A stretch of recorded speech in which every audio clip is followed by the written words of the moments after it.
Meus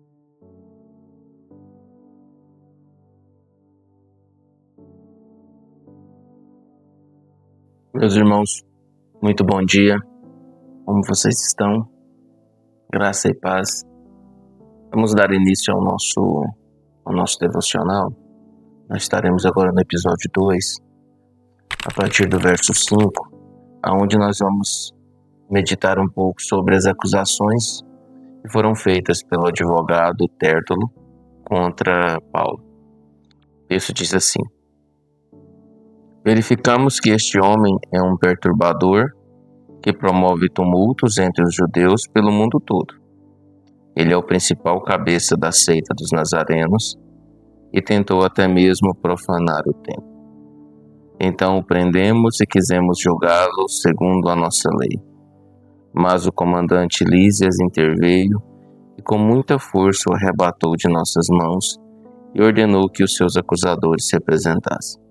Se tu mesmo o interrogares, poderás verificar a verdade a respeito de todas essas acusações que estamos fazendo contra ele. Amados, aqui nós temos algumas acusações falsas, cheias de ódio contra a pessoa de Paulo. Primeiramente, este advogado ele vai acusar Paulo de ser um perturbador. Em alguns textos diz que ele era uma peste. Então, o perturbador, devido à paz romana, ele era considerado como é que eu posso dizer aqui, uma pessoa de alta periculosidade, porque Roma não queria que tivesse rebeliões nem motins. O fato de, na região da Judéia, não ter um rei da descendência de Herodes ali reinando é por causa disso. É por isso que ali tinha um governador, como teve Pilatos e agora tinha Félix. Porque devido a ser uma região que havia muitas rebeliões, Roma colocou um governador para ter um olho próprio mais próximo da situação. Então, qualquer perturbador que se levantasse ali contra Roma, ele seria considerado um inimigo de alto grau. Então, qual que era a pena? A pena de morte. Nesse caso, por Paulo ser romano, seria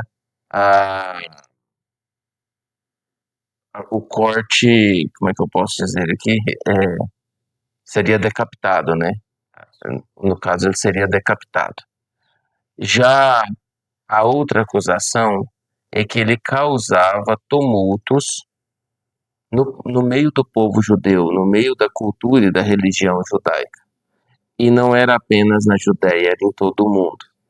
Então, mais uma acusação grave, que ele era um perturbador da paz judaica e assim ele poderia ser também condenado a uma pena de morte, que seria apedrejamento, como foi o caso de Estevão.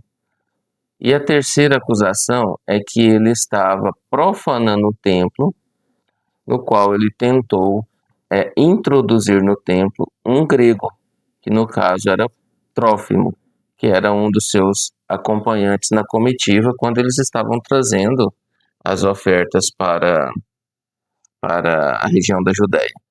E isso não ocorreu. Paulo esteve com Trófimo no local que poderia estar, mas alguns, por virem ali, fizeram uma acusação infundada apenas, olha, se estão ali, eles vão entrar também em tal lugar. E fizeram uma acusação. Então nós vemos que foi uma acusação também falsa. E eles dizem também que eles estavam tratando a questão e Cláudio Lísias, que era o comandante, retirou Paulo à força do meio deles. Mas eles estavam espancando Paulo e espancariam até a morte. O comandante interveio para salvar aquela vida e acabar assim com aquele tumulto. Então, todas essas acusações foram infundadas. Eles chegam ao ponto de dizer que era para, se Félix tivesse alguma dúvida, que investigasse a pessoa de Paulo. Então, meus irmãos, nós vemos acusações aqui infundáveis e falsas contra Paulo. E o ódio, o ódio levou essas pessoas a fazerem isso contra Paulo. A falta de misericórdia, a falta de amor, a falta de temor ao Senhor levaram eles a fazerem isso contra Paulo. Então, hoje em dia, isso acontece muito, principalmente por meio das redes sociais. E nós não podemos ser canais que levem essas falsas acusações adiante.